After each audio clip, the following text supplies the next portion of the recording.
तुम्हारा नाम का चंदन डीजे रामबन मोबाइल नंबर 76 82 84 85।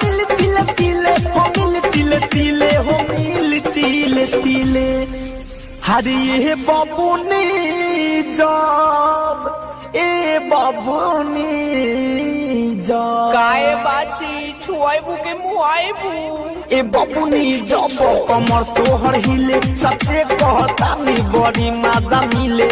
आओ ने शर्ट के देखै ना ए बाबूनी जब कमर तोहर हिले सबसे कहता नी बड़ी मजा मिले।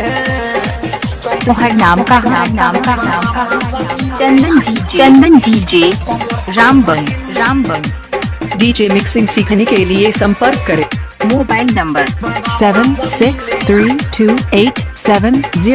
7632870485।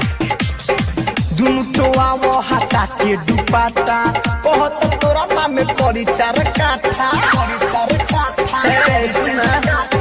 दुनु टोआ वो हटा के दुपाटा बहुत तोरा नाम में करी चार काठा चढ़तानी ऊपर तू देह लाग ढीले हो देह लाग ढीले। हरे ये बाबूनी ए बाबूनी ए बबी आ ढिलबू तब न पीली अरे ए दादा बाबूनी जब कमर तोहर हिले सबसे कहता नी बड़ा मजा। तुम्हारा नाम का सीख है राजा मोबाइल नंबर 76 32 87 04 85। ब्रिजेश बिहारी के गड़ल बाटे नजरी धड़कन धमक जाके सट जा तू पजरी अरे दादा ब्रिजेश बिहारी के गड़ल बाटे नजरी धड़कन धमक जाके सट जा तू पजरी सब ही मानसू के कहेलू की दिले